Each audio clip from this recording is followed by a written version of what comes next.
In today's video, we dive into a chilling story of betrayal, obsession, and a deadly plan. A wife, consumed by lust for her secret lover, stages a brutal home invasion only to turn her own husband into the target. Milton Henry Sawyer Jr. met Angel Kissinger for the first time in 2011 at the school where their kids went in Elizabeth City, North Carolina. After getting divorced, both Milton and Angel were navigating the tricky seas of being a single parent. Milton, who was 48 years old at the time, loved his 3 young children very much. His girls, Maggie and Kylie, and his son, Caleb. Angel was 38 years old at the time, and she was going through a divorce with her husband. She also had 4 kids of her own. Milton felt pulled to Angel because of how friendly she was and how lovingly she talked about her kids. They found that they were going through similar things and had similar goals for the future. Both wanted to make sure their families were stable and find someone who could help them deal with the challenges of having a mixed family. A lot of the time, they talked about their kids' needs, school events, and how hard it is to balance work and parenting duties. As time went on, Milton and Angel continued to hang out together more at school events and neighborhood events. With anticipation, Milton looked forward to these meetings because Angel seemed truly concerned about the health and happiness of his children. She would often ask what they were interested in and remember specifics from past talks, which really moved Milton. Milton could tell she was unhappy with her marriage and listened with compassion as she went through the tough divorce process. What Milton liked most about Angel was how dedicated she seemed to family values. Milton learned how to deal in collectibles from his father as a child, so he knew how important family customs were. He liked that Angel seemed to share these values and was dedicated to making their home a safe and loving place for all of their children. From the outside, Milton and Angel seemed like a pair who had found comfort in each other through hard times. They looked like 2 single parents who had found love when they needed it the most. It was only a matter of time before Milton asked Angel to marry him. Few people close to Milton were sure about how fast the relationship was going, though. David Carpenter, Milton's half-brother, very much looked out for him and always cared about his health and happiness. David didn't like the idea of Milton getting married again to someone he had only known for a short time, but he wanted his brother to be happy. When Milton and Angel got engaged, their friends and family were happy for them but wary of how quickly their relationship was growing. Milton was really excited about starting a new life with Angel and their combined family of 7 kids. He was happy with his choice. Angel seemed just as excited, but some family members said she seemed especially interested in Milton's successful antiques business, the treasure hunter. Everyone could see that Milton was deeply in love with Angel and thought they had found their true love. Milton could not control his excitement about their future together. He talked nonstop about their plans and how great it would be for their families to be together. Angel seemed just as excited as he was, and the 2 of them often talked about how they could work together to make Treasure Hunter even more successful. The wedding that Milton and Angel planned took place in 2012 after they got engaged. Even though their family was worried about the short time frame, they were still determined to start a new life together in Elizabeth City. Milton worked as the owner and manager of the Treasure Hunter Antique Store on North Road Street. He built the business out of his lifelong love of collecting things, which he got from his father. Milton was very proud of his work and the good name he had earned in the neighborhood. But Angel's work was just as important to the growth of the business. She worked hard to support their business and would often spend hours setting up and organizing things in the store to make it look better for customers. Angel not only worked at the antique shop, but she also handled many of the day-to-day tasks and contacts with customers. The thought of building a successful family business together was especially appealing to both Milton and Angel. It could give them financial security and the chance to make something special for their new family. Milton liked how organized Angel was and how she gave the treasure hunter a new point of view.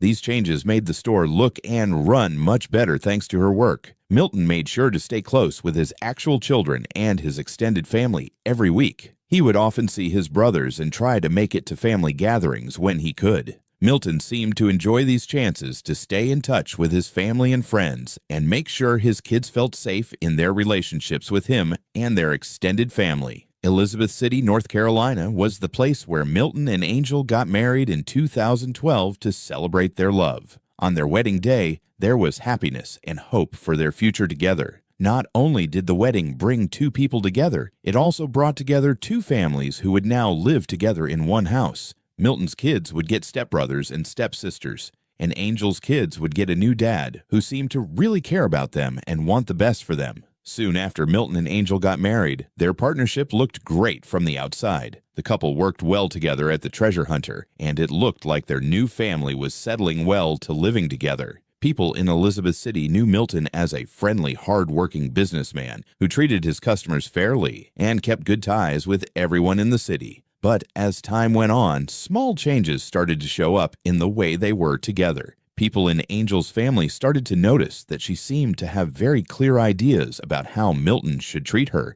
and how they should live. For her to be happy, she seemed to need constant care and expensive gifts, which put a strain on their family's finances. It was clear to Milton that Angel's mood seemed to be directly linked to how much care and material things he gave her. When he lived up to her hopes, their relationship seemed to be going well. Angel's mood would change a lot, though, and become cold and detached when business was slow or money was tight. As their cash problems got worse, she felt more uneasy. Angel seemed less and less happy with their life and started to say that she felt stuck in their marriage. When she started to complain about what she called Milton's controlling behavior, family members who knew Milton well found these comments strange because Milton was usually a calm person. As Milton and Angel's marriage went on, Milton became more and more confused by the way his wife was acting. His attitude stayed caring and helpful, but people close to him noticed that Angel's growing demands and complaints made him look a little stressed. He seemed to be in a tough spot because he wanted to make his wife happy, but also was responsible for paying for their big, mixed family. At this point, Angel's feelings towards their marriage were growing farther apart. She didn't seem happy or interested in many family events, which was a big change from how excited she had been about their relationship before. Milton was very upset about this change because he had put so much hope in their relationship and their shared commitment to their children. Milton couldn't help but notice that Angel didn't seem to care about the things he did to make her happy. His love and commitment seemed to have worn off, leaving a bigger hole in their relationship. Milton missed the stronger bond they used to have, one based on mutual support and shared ideals, but Angel didn't seem interested in keeping that bond. Angel started to act antsy, which made Milton and other people who cared about their family very worried. Her habit of saying she wasn't happy with their life together turned into an ongoing problem that hurt and confused Milton a great deal. What really made him mad was that Angel seemed to be ignoring their jobs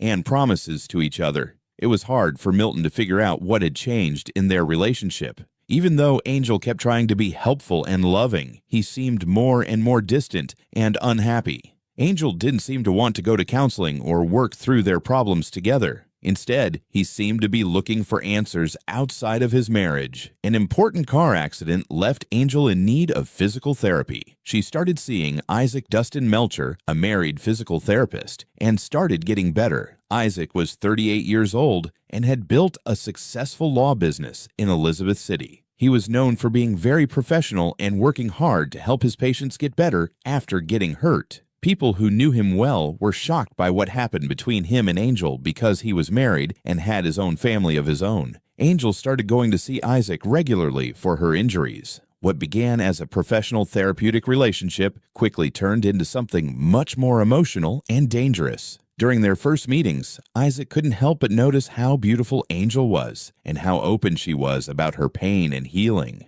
Angel was interested in Isaac because he was caring and attentive, and he seemed truly interested in her well-being. As the weeks went by, they talked about more than just Angel's physical therapy needs. Angel started getting to her appointments early and staying late afterward to keep talking to Isaac about her problems and life. As time went on, Isaac looked forward to seeing Angel more than any of his other patients. He started planning her appointments for times when they would have more peace and fewer interruptions. Angel started to cross the professional lines that should have been there between her and her therapist as she talked more and more about her unhappy marriage and her feelings of being alone. Without meaning to, Isaac became personally involved with Angel's situation in ways that were not related to his work. He stopped seeing Angel as just a patient and started to see her as a woman who needed his care and safety. Angel couldn't help but notice that Isaac was becoming more interested in her personal life. She started to do things to get Isaac's attention. She would pay more attention to what she wore to their meetings and look for reasons to touch him during their sessions that weren't medically necessary. It became clearer to both of them that they were attracted to each other, even though neither of them said it out loud at first.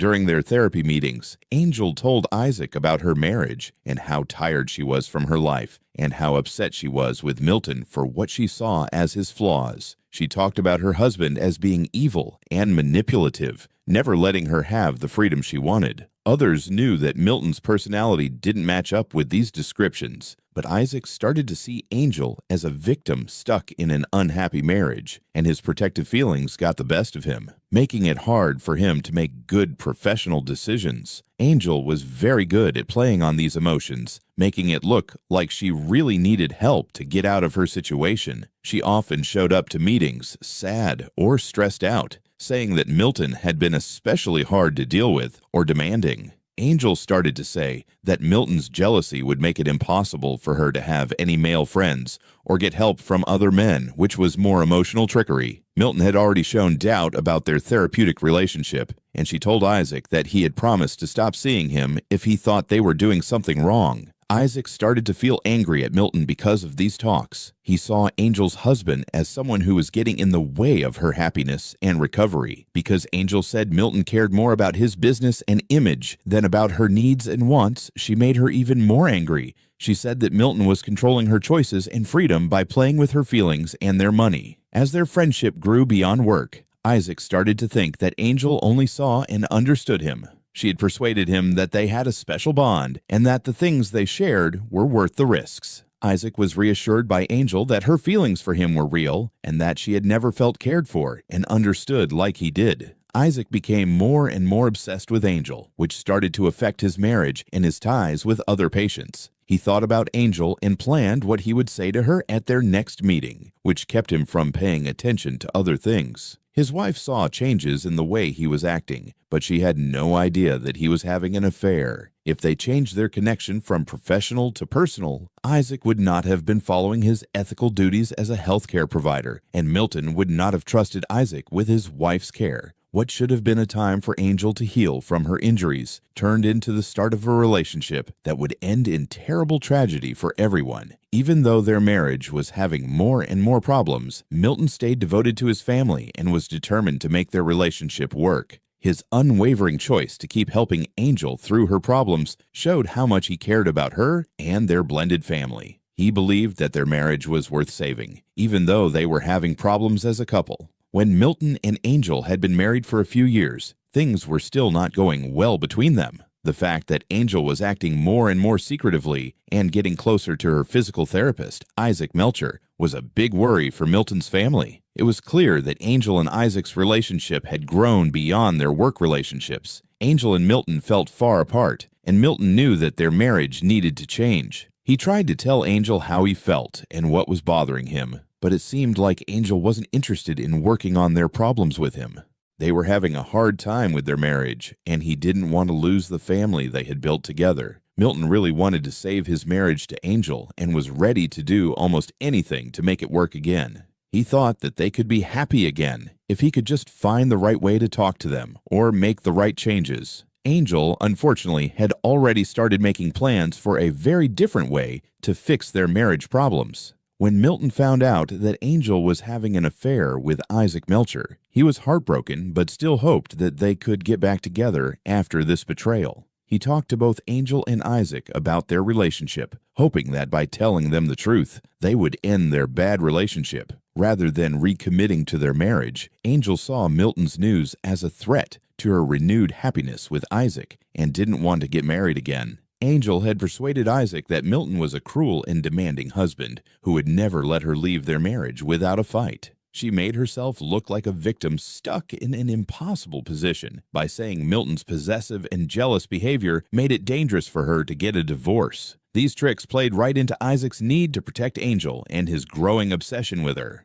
Angel and Isaac's relationship was getting more and more heated and obsessive. After falling in love with Angel, Isaac was ready to do anything she asked of him. Isaac started to really think about what that might mean when Angel said that the only way they could be together was if Milton wasn't there. Angel started to talk about the clear possibility that Milton would have to die so she could be free. She talked Isaac into believing that Milton would never agree to a divorce and would make their lives a living hell if they tried to leave him. These talks laid the groundwork for a horrible plan that would destroy many families and take the life of a man who wasn't guilty. Angel and Isaac kept having an affair while also meeting in secret to plan how to kill Milton. Angel told Isaac in great detail about Milton's habits, how their house was set up, and times when they would be alone. Isaac even got a key to their house, and she showed him how to get in without being seen by anyone. They came up with a plan to make Milton's death look like an attempted theft that went wrong.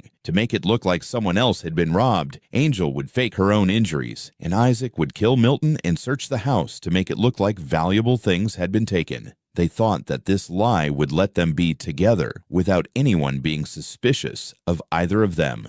Angel and Milton were having fun together at their home on Darien Drive in the evening of August 1st, 2018. He had no idea that this was his last night of life or that his wife and her boyfriend had been planning his death. Even though Angel was going about her normal evening, she knew that Isaac was coming soon to carry out their evil plan. Early in the morning on August 2nd, 2018, Angel and Milton were watching TV in their bedroom when Angel got up to go get something to eat. It looked like Angel was just checking in on Isaac to let him know that he could go into their house and carry out the murder plan they had made together. Isaac Melcher walked into the Sawyer house while wearing a hockey mask and dark clothes. Angel had given him a key, which he used to get through the house and into the master bedroom, where Milton was lying helpless and unaware of the risk. When Angel came back from the kitchen, Isaac was waiting for them in the hallway outside their bedroom door. The next event was a planned murder that was meant to look like an unplanned home attack.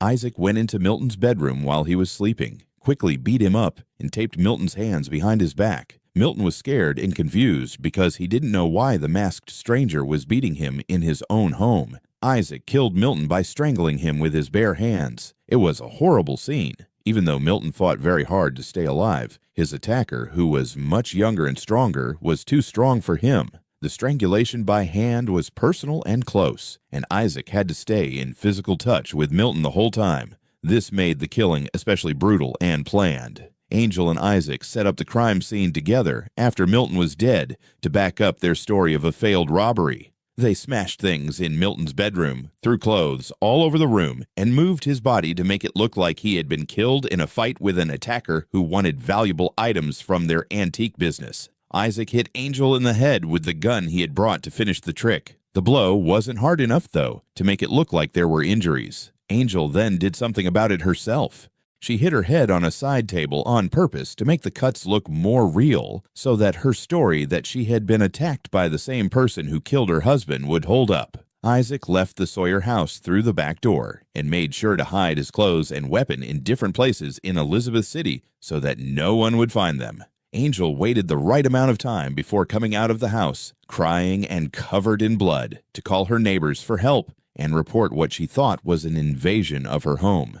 It was around 12:30 a.m. when Angel Sawyer showed up at her neighbor's front door on August 2nd, 2018. She was covered in blood and said that someone had broken into her house and killed her husband. The neighbor called 911 right away, even though Angel looked panicked and scared from what she said had happened. Angel had obvious head injuries and duct tape around her wrists when the Elizabeth City Police Department arrived at the scene. This supported her story that the intruder had also hurt her. Officers found a horrible scene inside the house. Milton's body was found in the master bedroom and bathroom area. There were bloody signs of a fight, and Milton was found face down in the bathroom with his hands tied behind his back. Milton was found on the floor, dead. It was clear that he had been killed violently. Even for police officers with a lot of experience, the scene was very upsetting as they looked into what seemed like a terrible theft gone wrong. Police from the crime scene arrived to start the careful process of gathering all the evidence from the Sawyer home. They carefully recorded the scene by taking pictures and collecting anything that seemed to be connected to the crime. Investigators saw that the bedroom had been searched through and that valuable things seemed to be missing from the house. As the crime scene officers looked into the house some more, they found that the burglar had probably come in through the back door using a key that was left on a table nearby. Investigators thought this was a strange detail because homeowners didn't usually leave their keys so close to the door for possible burglars, especially those who worked in the gold and antiques business. At the same time, cops had to make the hard trip to tell Milton's family that their beloved father and brother had been killed. Milton's siblings and children were shocked and upset by the news. They couldn't believe that someone would want to hurt such a kind and generous guy. At first, his family was there for Angel because they thought she was also a victim of this terrible crime. Angel was being treated for her injuries at the hospital when the cops first talked to her about what happened that morning. Angel told full details about a masked intruder who had broken into their house, demanded money, and attacked Angel and Milton when they couldn't give him what he wanted. Angel told the police that the intruder seemed to know about their antiques business and specifically named the treasure hunter. This made it seem more likely that the attack was planned than just happening by chance. She said the attacker had been holding a gun and wearing a mask. She said he had demanded money while swearing and threatening her and Milton. But as the detectives looked more closely at Angel's story, they found things that didn't make sense, which made them wonder what had really happened that night. The way Milton's body was positioned, the nature of his injuries, and some details about the alleged theft didn't match up with normal home invasion cases that the police had looked into before. The toxicology and autopsy results for Milton showed important facts that were different from Angel's story. The medical examiner found that Milton had died from being strangled by hand, which did not match Angel's account of a chaotic fight with an armed stranger who wanted to quickly rob them and get away.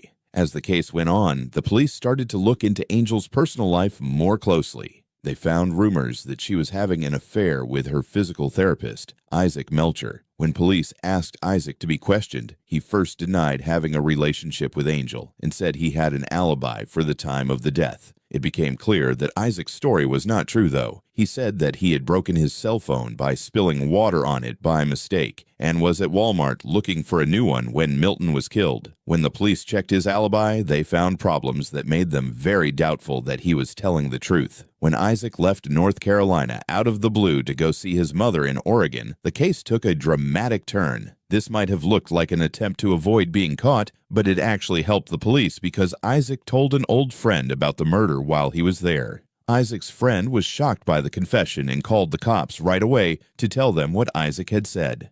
The friend agreed to help the police and even decided to wear a recording device during future conversations with Isaac so that more evidence about the murder plot could be gathered. Investigators got important information from these recorded talks about Angel and Isaac's plan to kill Milton. Angel had told Isaac that Milton was controlling and cruel, and that the only way for them to be together was to kill Milton. Through the tapes, Isaac talked about the actual murder and how Angel helped plan and set up the crime scene. Angel Marie Sawyer and Isaac Dustin Melcher were both arrested and charged with first-degree murder in Milton's death on August 21, 2018.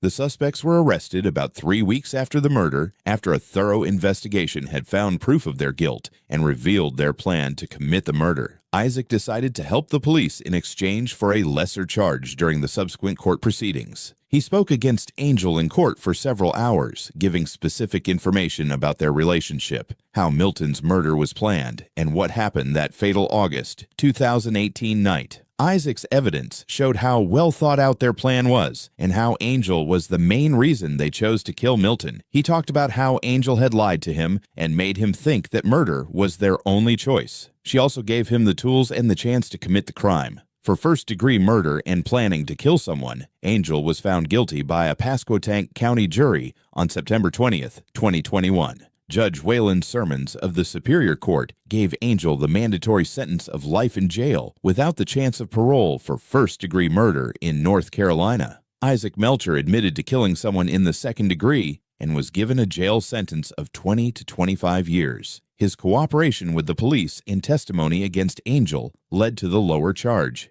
He should be able to get out of jail around 2042, but he will have to spend at least 20 years before being considered for parole. Milton's family members had the chance to speak to the court during the sentence hearings and describe how terrible it was that he had been killed. Milton was a loving father, brother, and worker according to his siblings. He had full faith in Angel and never thought she could betray him in such a way. Thank you for watching. These cases are never easy to hear, but they remind us of the world we live in. Like and subscribe for more true crime documentaries.